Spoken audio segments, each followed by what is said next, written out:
Hello, everyone. We'll give a couple minutes for people to join before starting.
Right. Hello, everyone. Thank you so much for joining the webinar today. And today we will be talking about how to scale quality assurance via generative AI tools. I believe we should have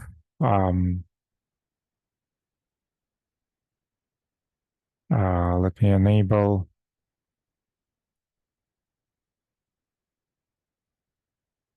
the chat if you have any questions or anything like that. The Q&A is available, and feel free to also ping me on the chat if you need anything. Okay. So first of all, let me share my screen and walk through some points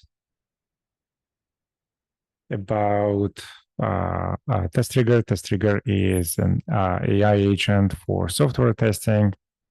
It tests web, mobile, native mobile, and native desktop applications, and of course, APIs, emails, text messages, phone calls, two-factor authentication, and so on and so forth. If you can't do anything with the computer, and TestRigor can do the same thing for you. All right. What problems that TestRigor solves is a lot of bugs in production during manual QA, long release cycles, not enough coverage because of manual QA. And for Selenium Appium, it's just gigantic amount of test maintenance and slow test creation. This is kind of the overall theme today. And in general, even more than that, if you have manual testing today, then basically you can't retest everything. And that is the core reason why people have bugs in production. What do I mean by you can't retest anything? Let's say you full retest takes a month to do end-to-end all the test cases. And imagine at the end of the month, let's say after 3 weeks, you have found a bug, then engineers need to fix it.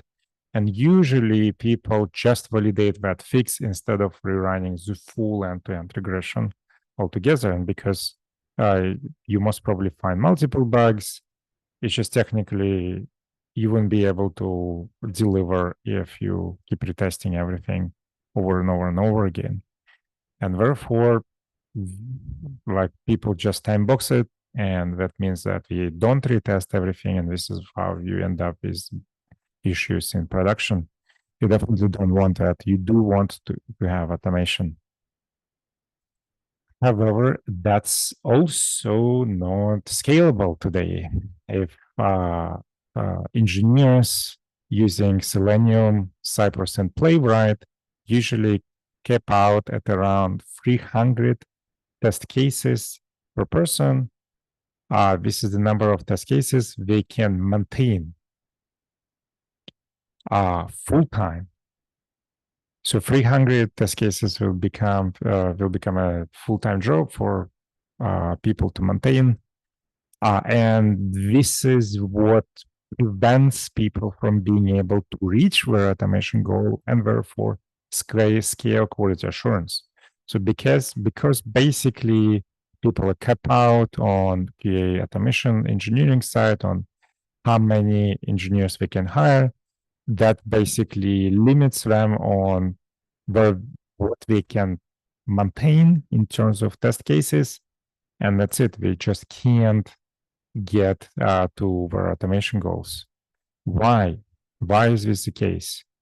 This is because of how automation is done. And today, if you're using Selenium, like on the picture below, you hook up into details of implementation. So basically, you're testing details of implementation, relying on XPaths like here, CSS selectors, IDs, names, data test IDs, and so on and so forth. Basically, what it means is you are writing a test to test using details of implementation, how engineers wrote the code yesterday, as opposed to how it should function from end user's perspective end to end. Let me see. Is there somebody pinging me?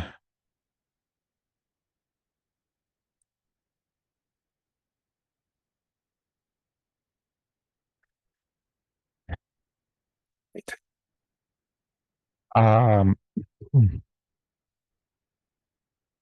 Now, the one of the examples there was IDT.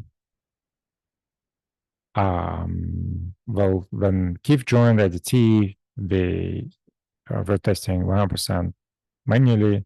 So we hired a team of QA automation engineers, and we were able to get from 0 to 30% in a year. It was super exciting. However, the second year we got from 30% to 33%, then the next year to 34%, or something around those numbers. So we got stuck around 30% basically for several years. And we needed to solve this problem. This is why we were looking for alternative solutions, where we found TestRigor alongside others, and TestRigor worked. And in under 9 months, we were able to enable their manual testers to help to build automation to get to 91% of test coverage. So there was a jump to 91% in just 9 months. All right, so what is TestRigor then? So TestRigor is where you use plain English to write tests in English, to automate your workflows to a point where you can seriously import your manual test cases from your test case management system, like the variety is supported like directly from TestRigor, X-Ray, Zephyr, or Azure DevOps for execution. Last time I showed already how TestRail import works.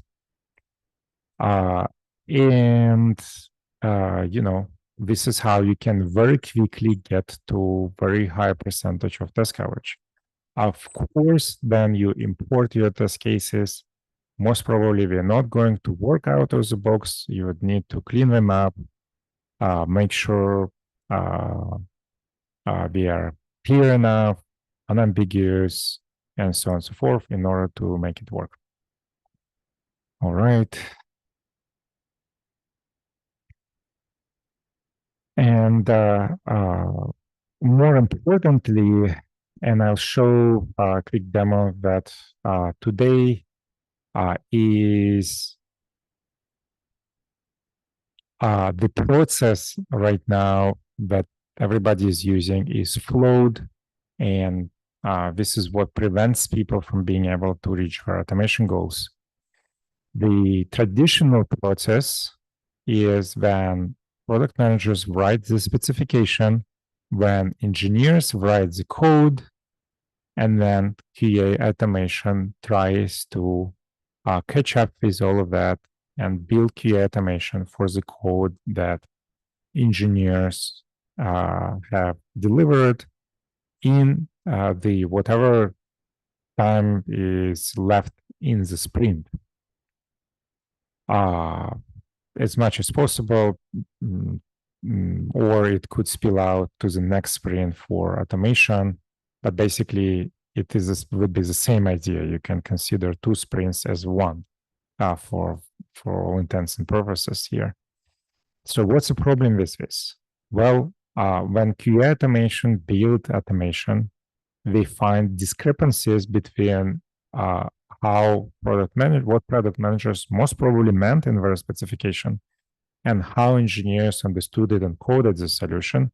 Plus, of course, they find issues here and there. What does that mean? Then engineering spills out, expand to more time, leaving very little room for QA automation to actually finish and deliver the appropriate amount of coverage for the code. Moreover, because it is done post factum, the people are finding issues in the code. What you can do with TestRigor is basically a version of ATDD, acceptance-driven testing. And the way it works is you use specifications to generate test cases. And of course, you can correct them and so on and so forth. AI will help you to build out steps for them. Then QA automation engineers will take over at this point. They can clean them up to make sure everything not just reflects the specification correctly, but also fails, so that then engineers have their test cases, they fail, and the job for engineers would be to turn them from red to green. Because all automation is in plain English, product managers can actually review that and make sure whatever QA automation engineers or manual QA are writing is actually a correct understanding and correctly reflect the specification, because even AI might have misunderstanding, hallucinations, misinterpret ambiguous statements, and so on and so forth. So this way, it is all reviewed and executable before engineers write the code. So what do we get from it? Well, first of all, of course, quality of life for QA. So now QA does not just trying to play catch up, constantly failing, and basically using whatever time leftovers they have to try to build as much automation as we could in whatever time is left in there. But they actually are participating in building executable specifications before engineers write the code.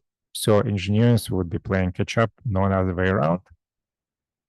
And QA automation will have all the time to deliver the right stuff. And mind you, that would actually take less time than this process. We see people are building several times more tests than in Selenium using TestRigor tool, even if you do it purely manually. But not only that, one of the best advantages of this process is that now engineers will have to do less rework. There was a study done with BNP Paribas that showed clearly that engineers save on average 35% of their time, of engineering time, on rework. So there's less rework for engineers. So everybody is happy. QA automation get quality of life because we don't play constant catch up. Engineers are happy because they have now clear executable specifications, and they less likely rewrite the code and or deliver bugs to production. So everybody is more effective using this process. All right.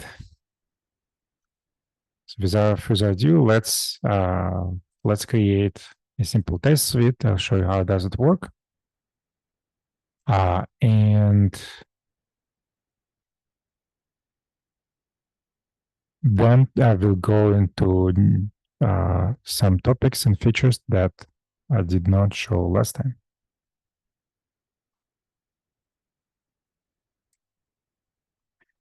All right, let's imagine we building Best Buy, and let's write, this is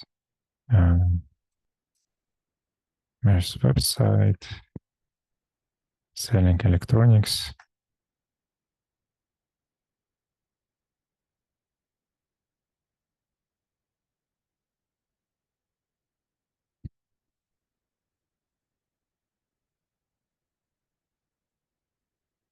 There we go. So basically, this is the an example of description. This description is used by AI on every single step to make sure AI understands the context where our tests are running.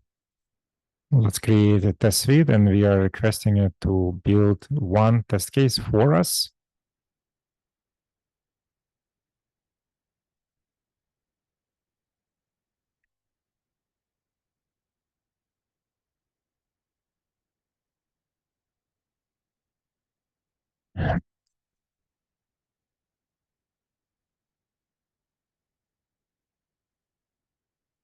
So while I was doing this job, I will answer some questions.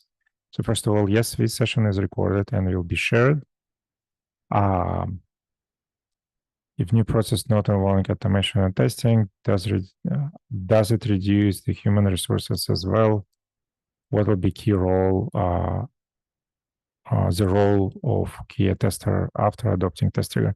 So basically, you can look at it as expansion, right?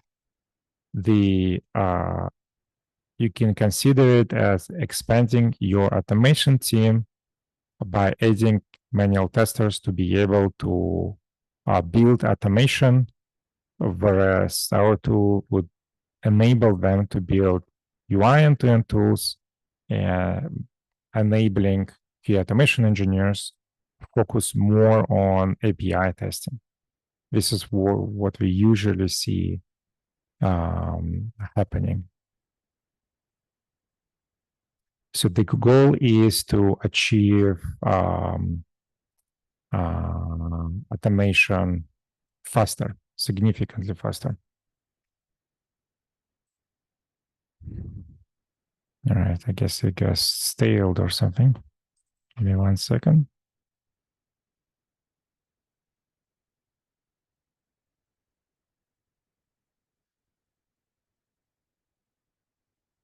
All right, this is our test suite in there.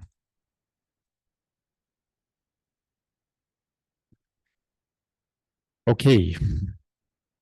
So the first feature I would like to show is test stability. Remember that we looked into the number one problem with QA automation today that makes it unscalable is that gigantic amount of test maintenance. And to answer another question, yes, you can call APIs as a part of end-to-end UI tests, of course.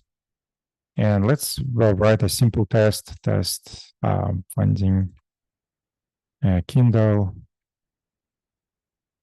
At this point, I will just say, let's enter Kindle into search, type enter. Then we want to,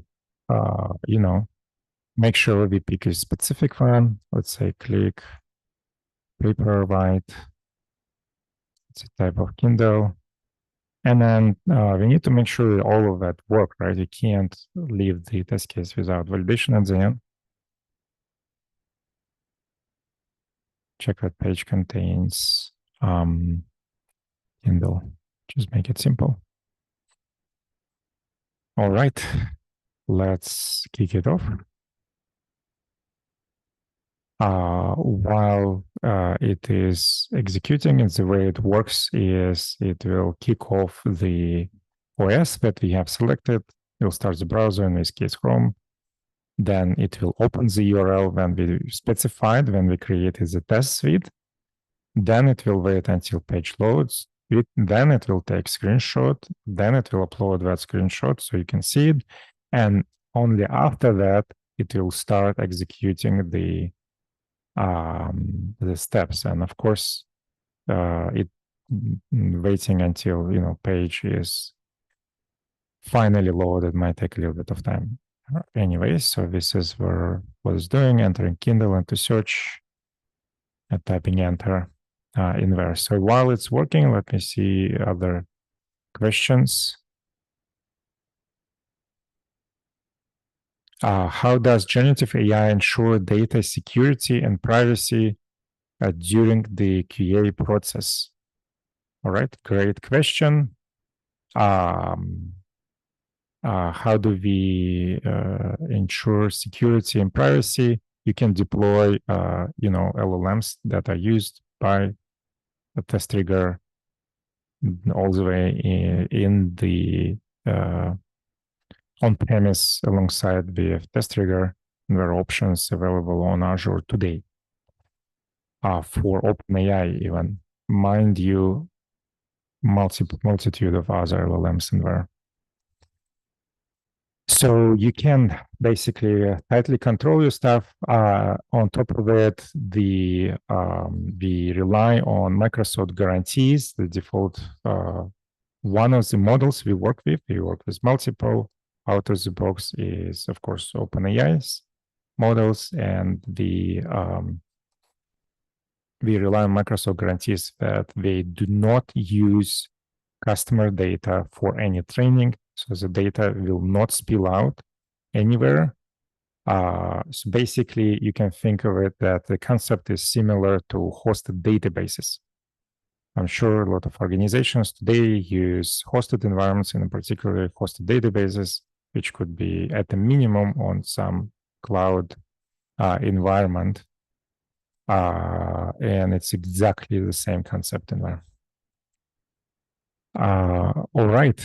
So test succeeded. As you can see, it got to the Kindle Paperwhite page and validated as Kindle is in there. So how do we test this is stable? We'll try to run it on a different website. Let's try New York. Fingers crossed it will not block us. So you go ahead, change the URL, and do the rerun. So of course, in real life, you're not going to rerun your test cases on a different website. That's not doesn't make any sense. However, this is a demo showing kind of mimicking how engineers might refactor their code. So the goal of good end-to-end test cases, and mind you, if you're doing unit tests or integration tests, it might not necessarily apply, but specifically the best practice for end-to-end test cases is that your test will work regardless how engineers refactor their code, therefore helping engineers to understand that even though the code changed completely, the application still functions from end user's perspective. That's the goal of end-to-end tests. Assessing engineering to validate that, hey, it doesn't matter that all the rendering changed. Now tables, instead of being rendered with TRTDs, are rendered with divs. Does not matter. The application still functions as it should. And this is, as you can see, that example. Again, we highlighted Kindle in there, so the test succeeded. So once again, I want to point out this is a demo of mimicking how it would work, the same test case, even if the rendering changes dramatically, as in this particular example. As you can see, exactly same test case with 0 modifications was able to run on completely different, in this case, websites. But in your particular case, it might be just different versions of application, or let's say UI framework updated or changed from Angular to React or something like that. So this is what you want. Why? To be able to avoid this excessive overhead on test maintenance. Because if you use traditional technologies to build automation, the problem is that you basically will be drowning in test maintenance, constantly adapting to new ways how engineers refactored their code, right? Updating CSS classes and IDs and so on and so forth. And the problem here, like, it sounds simple, but the problem is the effect is disproportionately larger on automation compared to how much change was introduced by engineers. For example, for engineers, it might be 15 seconds to update the version of the library which renders controls. However, it might break a lot of tests, and it is huge amount of time for QA to run the system, that will detect that there is a failure, look into the code, run the system, go through the steps, figure out if it's a bug or it actually something that requires test update, figure out new locators, go back to the code, update the locators, right? And then submit this change for review by other QA automation engineers for automation, and repeat it as many times as there are issues. So gigantic overhead. So imagine that is repeated, let's say tens or hundreds of times for all of those issues that made the test automation test break just from one tiny change from engineering side. This is disproportionately huge overhead I'm talking about. And this is exactly what makes the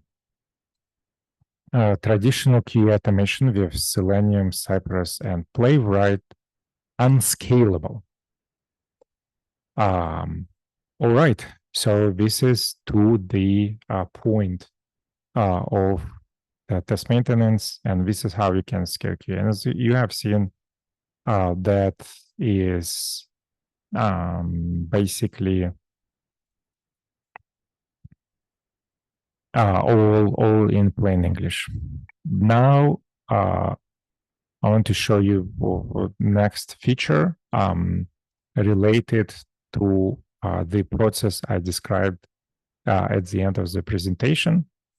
And that is with generating test cases based on feature description. Remember, I showed this updated process, right? Where you can generate specifications based on the code. It's not, yeah, I have to fix this slide. It's not exactly from spec to code. Of course, there will be automation in here.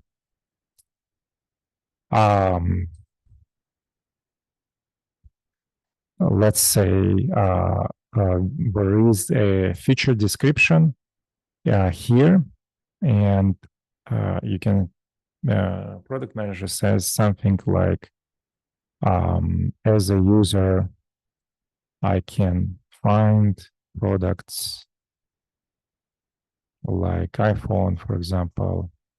I don't know if Newegg sells iPhones. I'm not sure. It's the Kindle.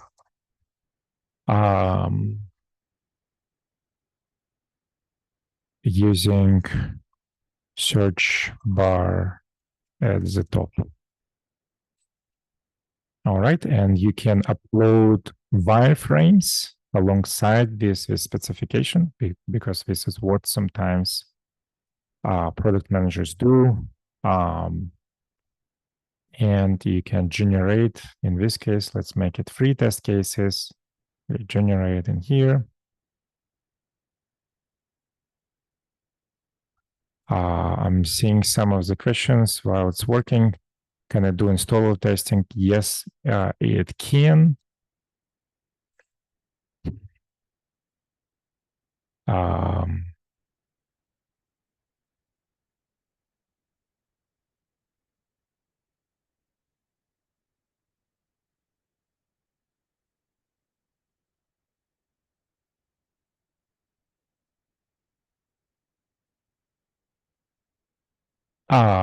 And it's just a desktop testing, right? So there are 2 ways how TestRigor supports native desktop testing. You can connect to your VMs and run tests on your VMs, or you can upload your installer, which is a little bit more scalable, and you can run them automatically on multiple instances. Each instance will execute its own set of tests. Like this way, it is more scalable and easier to parallelize. And basically, it will, upload your installer into a Windows machine, run it, and then allow you to do the steps. Very similar to how desktop, native mobile testing work. Very, very similar concept.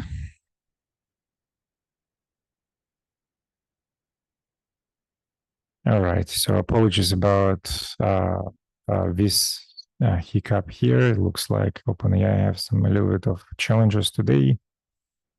The point being is you can, when OpenAI works, you can actually generate the test cases in there. So in the meantime, I will show you the small mimic of import. I don't want to go for full import demo. It was done last time.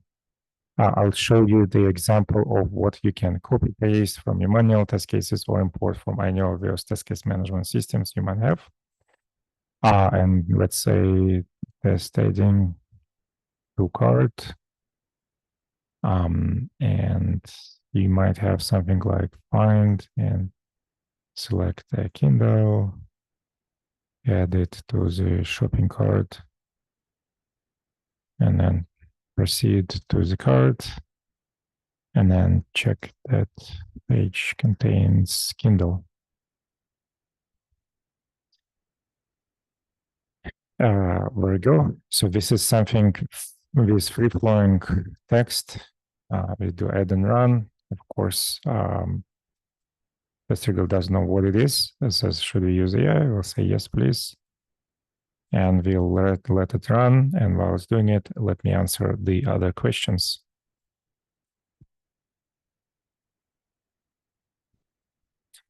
So what's the role of the human testers evolving as generative AI becomes more prevalent in QA? The role will basically become, well, it will still be test automation for quite some time. or at a minimum reviewer of everything what needs to be done. So the role is shifting towards, hey, I as a person in QA, have the domain knowledge that AI does not have, regardless how much you can upload and all this kind of stuff. My job is to basically make sure that whatever is in there does what it's supposed to. And I'll show you in a second. You'll see, how it does not work and how you can correct the stuff. So I'm sure it's not going to work here. So what do I mean by not going to work? Usually AI will be able to figure out maybe 10 to 30% of the steps for given prompts like this. The job would be to correct those steps, review and correct. There still will be a way to do that. So the good news is that there is a way to correct the steps post factum, and this is what we'll be reviewing and doing here. That's the role of humans. And so far, there is AI have limited capabilities. It will not be able to do 100% of the job for you as of today.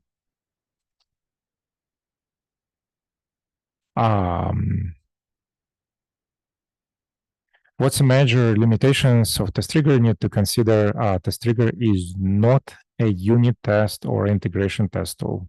So it runs the real full-blown end-to-end test cases and was designed to help people to build end-to-end tests across multiple systems. For example, you can start on mobile, register there, and go to website, do some actions there, return back to mobile, also check some API calls, confirm email, and so on and so forth. Is there a way to generate test data using Gen AI and TestRigor? To generate test data, you do not need to have any AI whatsoever. It is a built-in function in the documentation. Like you can scroll down to this table of basic commands. The way TestRigor works, it is AI agent for a certain level of English, that subset of English that TestRigor understands out of the box and is able to understand out of the box. If it does not understand something, it uses the help of generative AI to help it to rephrase it using the language that it understands. In particular, this is the generate command. As you can see, you can generate unique emails, names, or use some kind of templates for whatever data you need to generate. There are multiple ways how you can do it using some simplified templates, regex, and so on and so forth. So definitely you can generate the data. Can you use to automate ERP and CRM applications? Definitely, yes. It's one of the largest use cases.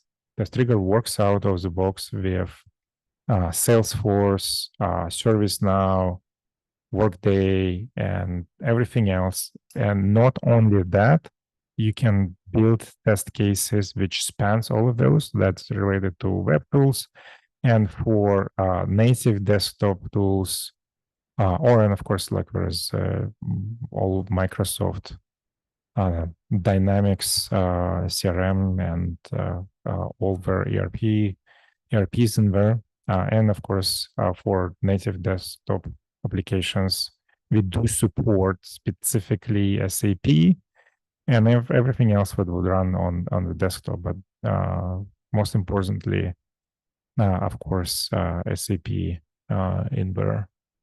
So definitely yes, and that's a big part of it. All right. So does TestRigor support automation of hybrid mobile application developed using Unity and Cocos frameworks? Definitely yes. Then we say that we test mobile applications. We do mean native and hybrid mobile applications. Both are supported out of the box transparently, So you will be basically telling the system what to do from an user's perspective. Just tap here, tap there, or click here, or click there, and enter this thing there, and so on and so forth.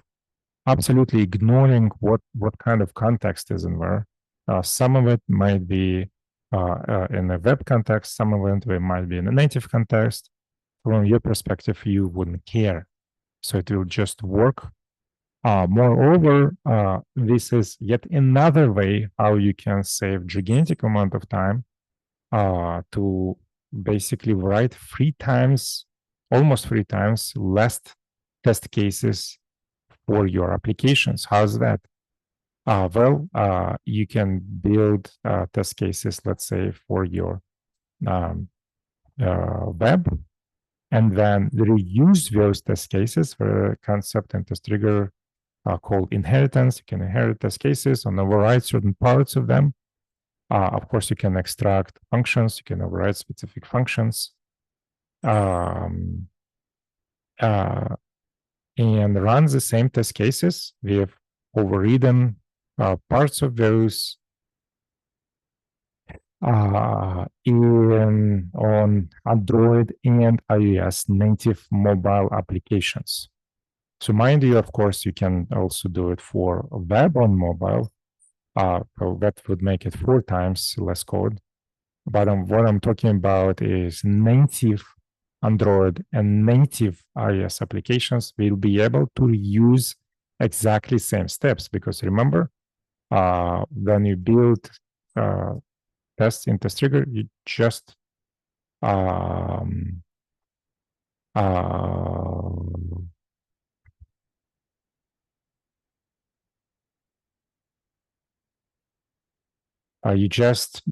basically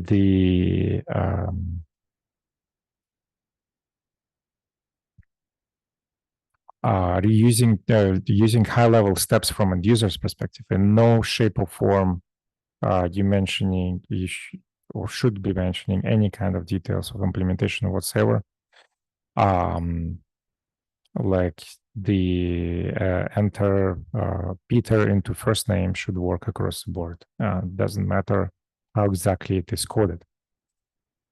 And yes, of course, if your Android or iOS applications are hybrid, that will work too. Can we migrate any existing web API automation frameworks into TestRigor or vice versa? The API, there is no exactly need to migrate because API does not have those kind of challenges in maintaining. API is a formal contract. You can keep your API test cases anywhere you want. Of course, you can basically build them in TestRigor. We have internally tools to migrate from Selenium, Cypress, and Playwright into TestRigor. Those tools are not yet part of the web UI. We will be releasing maybe sometime in the future, but we can help you to migrate those test cases for sure very quickly. To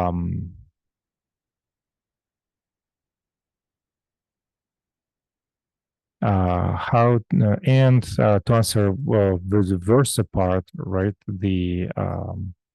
In TestRigor, you have a way to get your things back as an export data. So you can export all your test cases, and those are manual test cases because TestRigor is a human emulator. And what it does, it executes manual test cases. So manual test cases in, manual test cases out. This is the help of how TestRigor works. We can work with some companies and in some cases negotiate if in the term at the end of the contract, we could do one-time export to Selenium if a company decides to end the relationship with TestRigor. However, remember that it will be like shooting yourself in the foot right there. because the moment you will get your Selenium test cases out, basically next week they will all fail. They will be working immediately, but then engineers will do some refactoring and bam, everything is gone. The next moment. So this is the problem that we solve. So you can return back to that problem, basically. Next, can tier TestRigor ensure company data send it to GTP? I'm not sure what GTP is, but TestRigor is SOP 2 Type 2 and HIPAA compliant, and we encrypt everything in transit and REST. Everything is encrypted, and we guarantee that if you're a paying customer, your data will never be used for training training the models.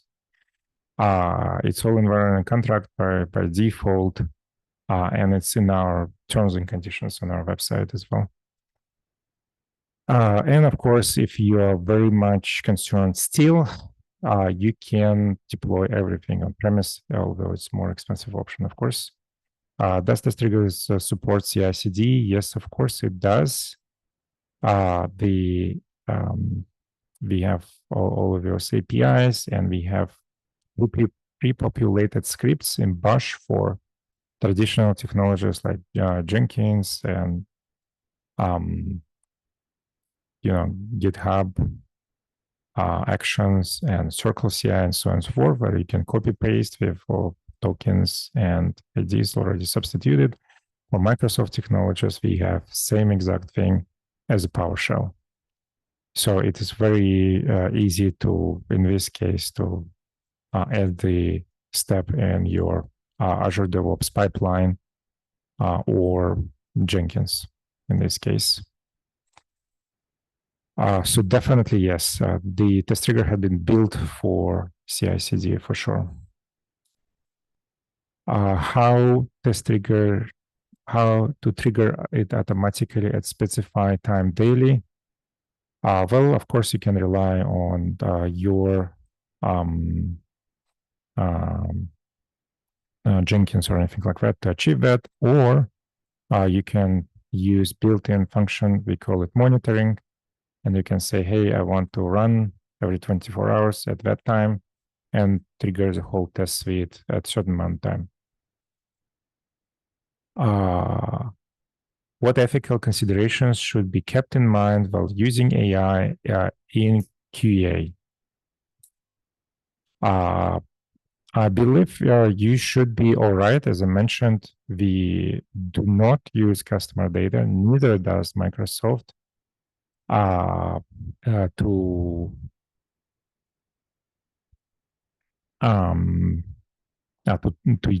train anything in there. So we do have a free version, which is open source. If you're doing that, then your data will be used for training. So when you register an account, please be careful to select the trial instead of free. For trial, for trial or paid account, your data will not be used for anything. So you should be totally fine.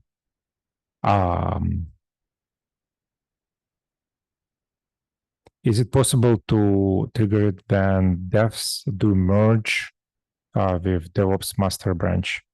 Definitely yes. So this is, as I mentioned, you can copy paste this into your CI/CD system, and it will trigger the retest on merge. And there is also a way to run TestRigor tests on every commit. For that, we have this branch commit testing. You can specify your branch and commit, specify the URL, potentially ephemeral environment, which is span up for that particular commit, and override your test data to match whatever is in there for that environment. So this way you can run TestRigor tests on on the merge to master or on every commit, or you can keep your test cases locally and run on localhost using our command line. So, and the way to do it is as such. So you specify where it's deployed locally, provide the flag that it is localhost testing, and run your test cases locally.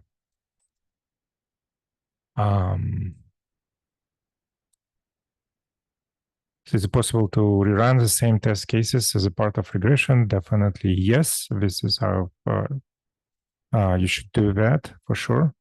Can TestRigor interact with web elements to find locators XPath so that they can directly be used to generate the page factory? So that's basically the exact problem we help our customers to avoid. The moment you start relying on details of implementations like XPaths, CSS selectors, and such, you signing yourself up for a failure. You don't want to do that because you will lose the ability for your tests to run. Then the engineers refactor the code.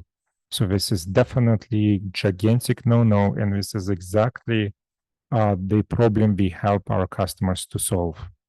So please do not do that.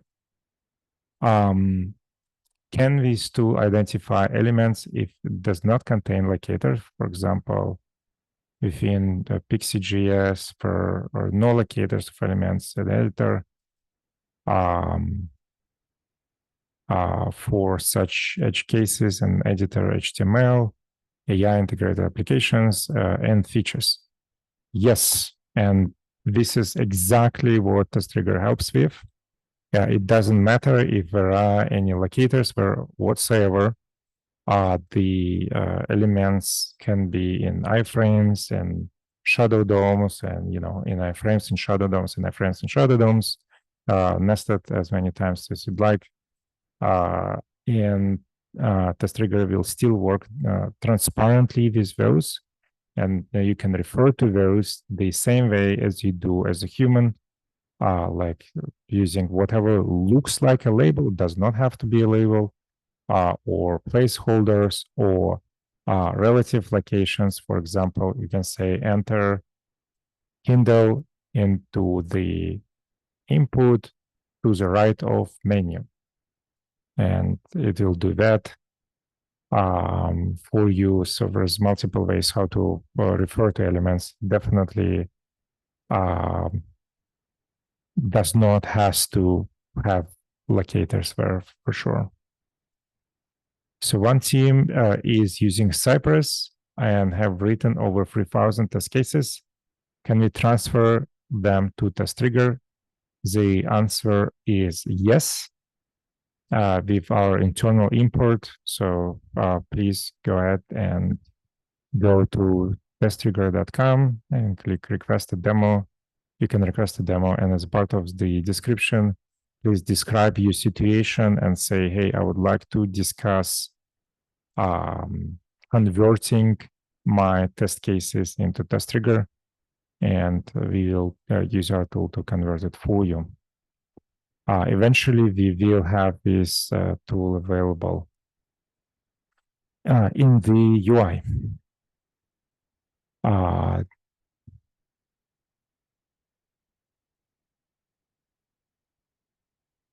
The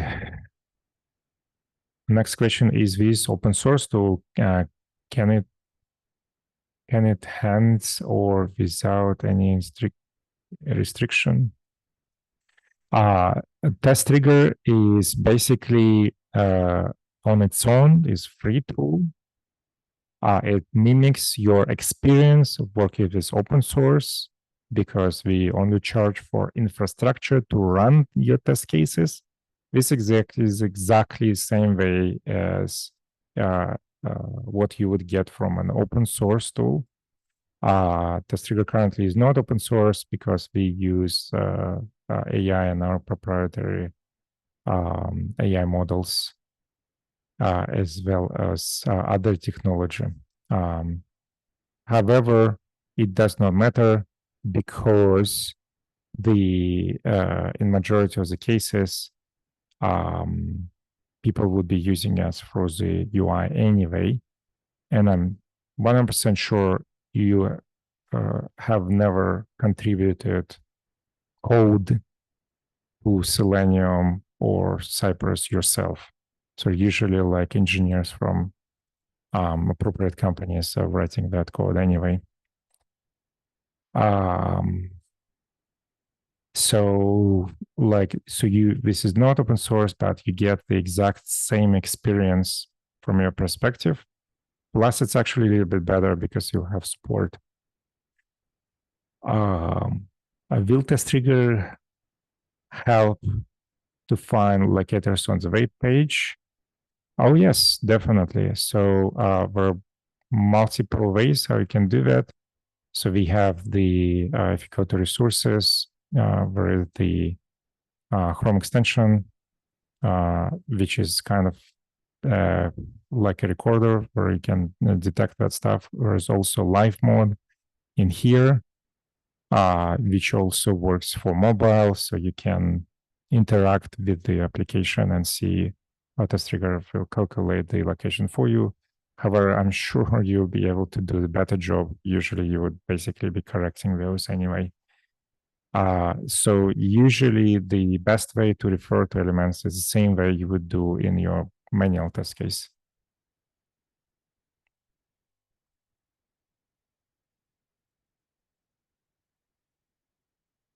Next question, is there self-healing?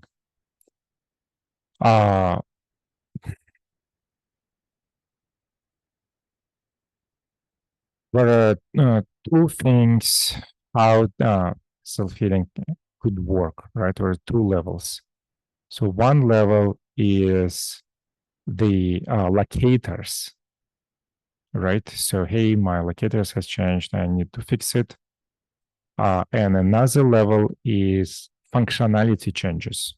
Let's say there's no longer any search bar in here, and you need to click on search in order to make it to show up. Those are different levels. On the level of locators, TestRigor is more stable than any self-healing tool on the market, period, because it just does not use locators. As soon as you can say, hey, enter, as you have seen, enter something into search, TestRigor will execute this action in the same exact way as a human manual tester would interacting with the website. So it will find what is the search bar, and it will enter that into that search bar the same exact way as a human. So therefore, there is no locators, and therefore there is no possibility of any false positives and so on and so forth. There's no need for that. And of course, it will still continue to work where any locator self-healing will fail. So, on a level of locators, you just don't need it. However, as I mentioned, there is also the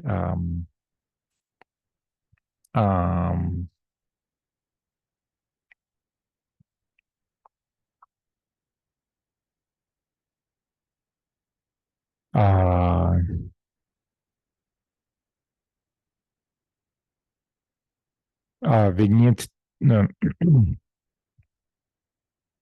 for self-healing on a functionality level. Basically, what you're doing is you changing your test cases, right? Because you should think of your test cases as executable specifications. Those executable specifications specify how the application should work from a user's perspective. And that's usually legit because usually this is what your product managers wanted. And this is how you code it for the test case. So if your test case fails, most probably it means that it's now no longer comply with the original specification provided by product manager. However, sometimes it is expected in the cases where you, let's say, need to adapt to the new specification and the how the your website or mobile application works changed, right? It's a known change, let's say big redesign of the application, and you need help with adapting all of your tens of thousands of test cases to match new set of specifications. How do you do that? Well, for that, we have the setting with, if you go to test generation, so this will be in a new AI section soon, but for now it's test generation section. And here, like this auto healing stuff related to adaptation to new functionality. You'll probably rename it to say, instead of auto heal, let's say auto adapt to new specification to remove confusion. And if you use that and you say yes, please do, then it will adapt, and then you will be able to see the diff, and you'll be able to assess if AI did a good job, accept the changes if it did. If it didn't, then you can reject it and adapt yourself. So we do have help with that adaptation in there. Can a test API documents by himself, or do we need to write English statements? At this point, you would need to write English statement. I apologize about that. As I mentioned, for API, if you already have a lot of stuff written, like you can continue using that. TestRigor will be just analogous. Is TestRigor licensed? If yes, what's the cost per year?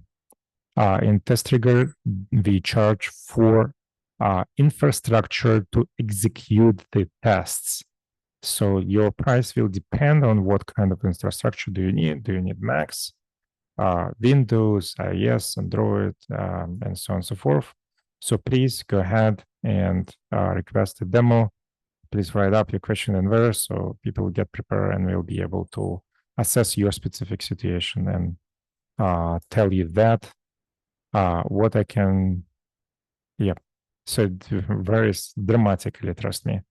But point being is you would have to pay for infrastructure to run your tests, regardless what you use, even if you use Selenium or Playwright, exactly same thing. So like we'll just discuss what kind of infrastructure do you need.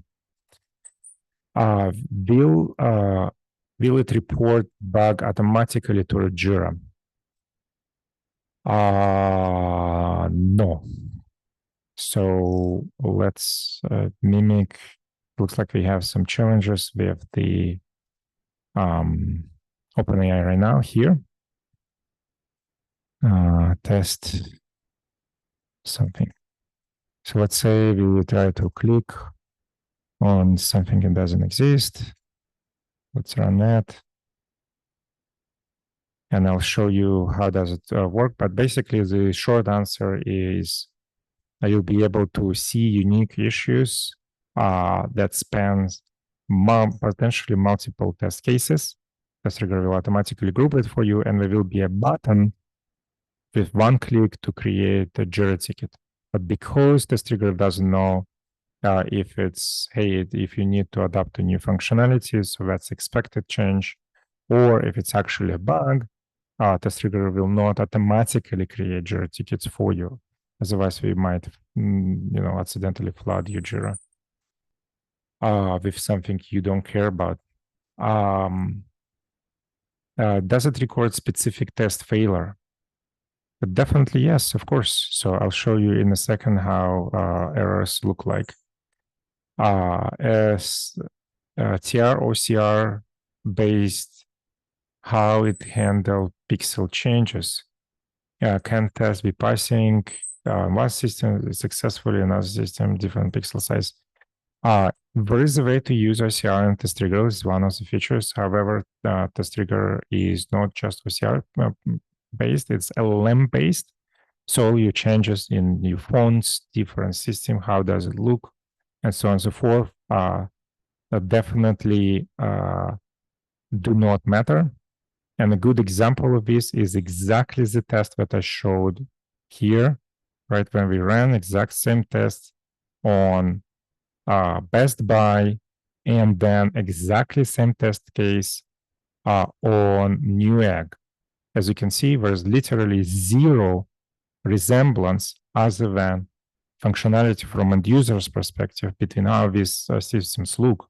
And it was able to function properly because, as I mentioned, we do not rely on details of implementation, including pixels. It works mimicking how human works with the application instead. So you will not have those issues. Can I get a demo of this other assessor in Spanish language? Yes.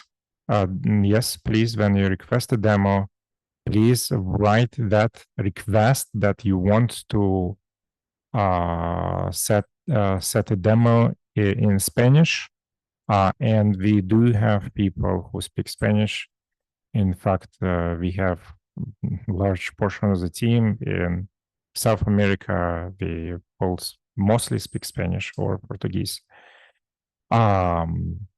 So we definitely do have those people in there. Not only that, but TestRigor also speaks Spanish.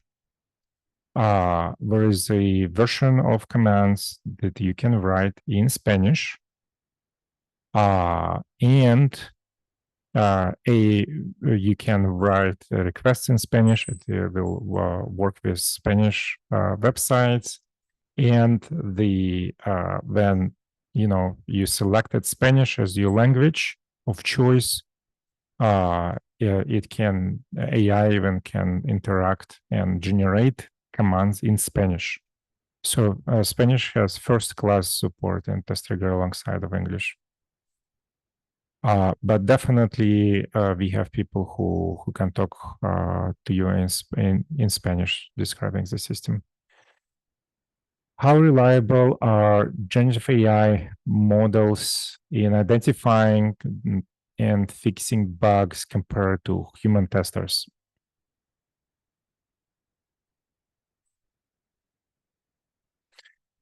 Well, TestRigor is the functional end-to-end test automation tool. And basically, it would, by default, unless you explicitly ask it to, will only verify whatever you ask it to verify. In this particular case, there's no verification, but there is this attempt to click on the something with this descriptor which is absent on the page in general. So there are commands where you can say things like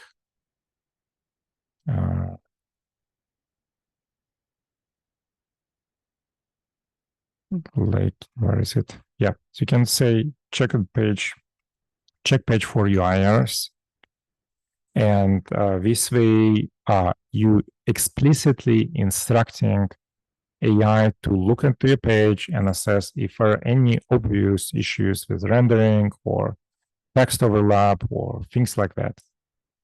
But by default, it's functional testing. So whatever is you specified, this is what it does, and it doesn't do anything else. and it couldn't because it does not have your knowledge of domain. So this is basically when you're writing the test cases, well, de facto what you do is you're transferring your domain knowledge to automation. So let me get into the these test cases. You can see here we couldn't find the element. There are steps to reproduce. System automatically will pick the shortest sequence of steps to reproduce the issue with the screenshots. There is a unique link to this issue. You can click on create issue in Jira, and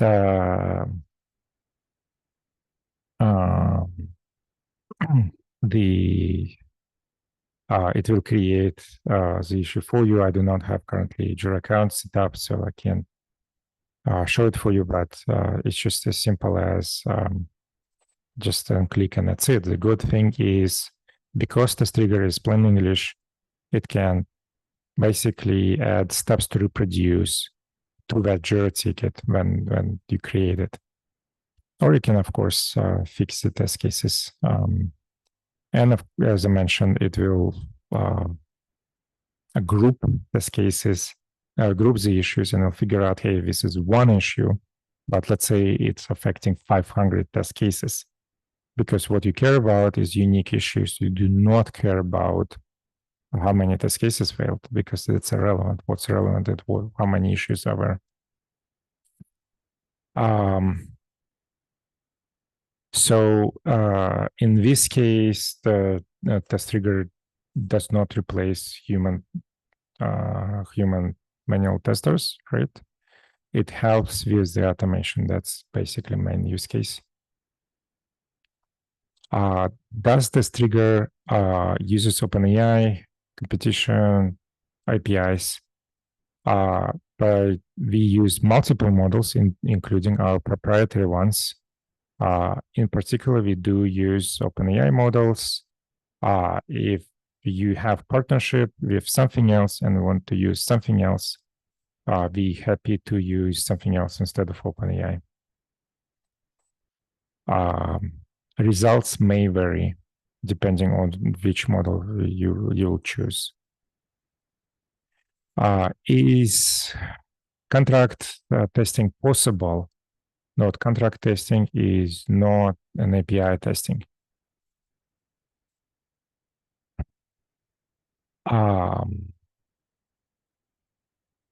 So I'm not exactly sure what is contract testing. I apologize. So what I do know is, remember when I showed you that you can copy paste the manual test cases that include Gherkin. So if you mean that your test cases are in Gherkin, you can copy paste those. If your contract means specification, you can generate test cases based on that specification. If your contract is more like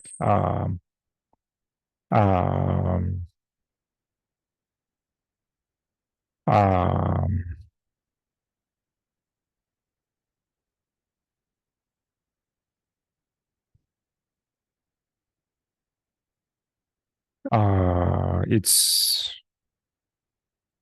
if it's closer to test cases, you can copy paste and execute those. If it's closer to the specification of functionality, then you can generate test cases based on that specification. All right. So next.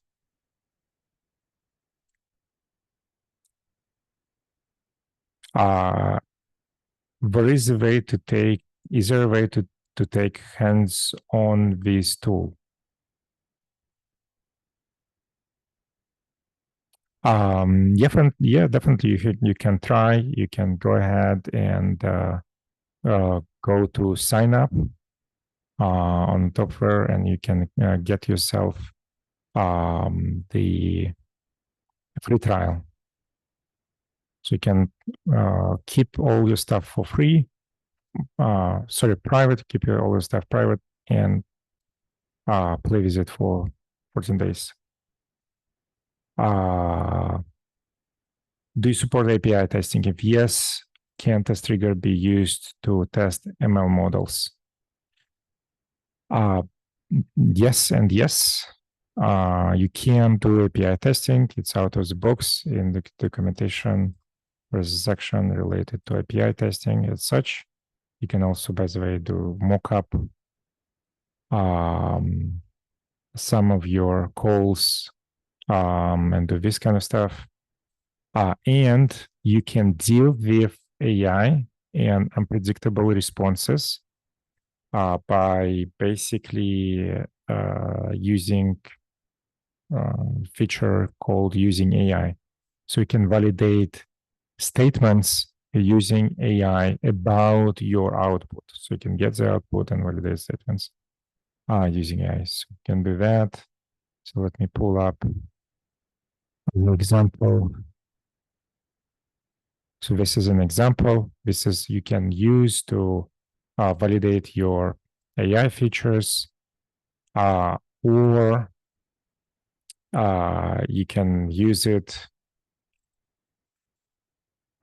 to validate graphs and diagrams in the canvas-based graphs and validate statements like, hey, this graph is decreasing over time and things like that. And of course, you can validate text and the statements. For example, the reply was positive and conveyed such and such. All right.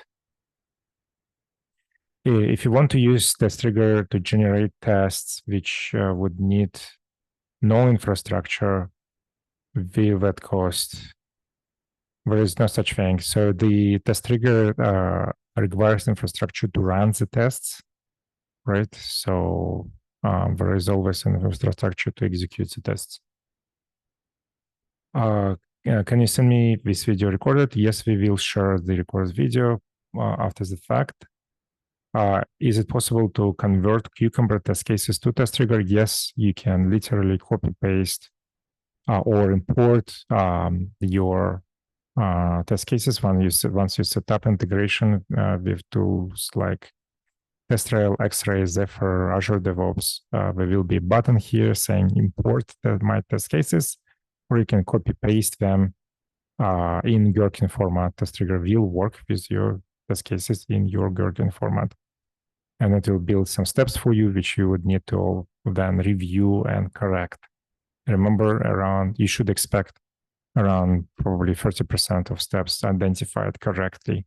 The rest you would need to correct. All right. Thank you, everyone, for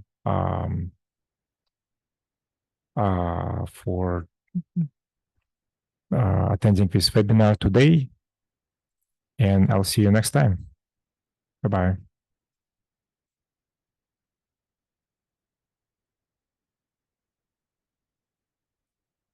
Oh, I apologize. There is more questions in Q&A. My bad. Let me answer that before we say goodbye. The first is, how does generative AI ensure data security and privacy? We already answered that. What would be test case generation execution time if we had 1,000 test cases? Does it increase latency? No, you generate the test cases once and then you'll execute as usual. So if given the right amount of infrastructure, you can execute your test cases under 15 minutes. How do you see the role of human testers in evolving as generative AI becomes more prevalent? As I shared, the human testers basically will, become people who outline more detailed specifications, which will be executable before engineers write the code. And of course, manual testing and discovery that might not necessarily be automatically possible with AI. You can enable that function, which I showed you on every step. You can say in settings that please use AI to assess the page on every step, but that might not necessarily be enough. humans can detect more minute issues and more high-level issues related, and it's something related to your domain that AI won't be able to catch. So basically, applying the domain knowledge is the role of humans. And how reliable generative AI models in identifying and fixing bugs. We already talked about that as well.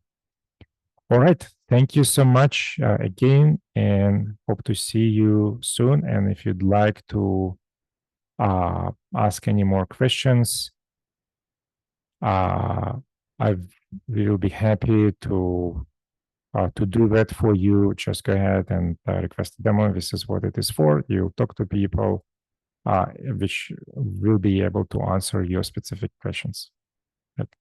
Thank you and have a great day.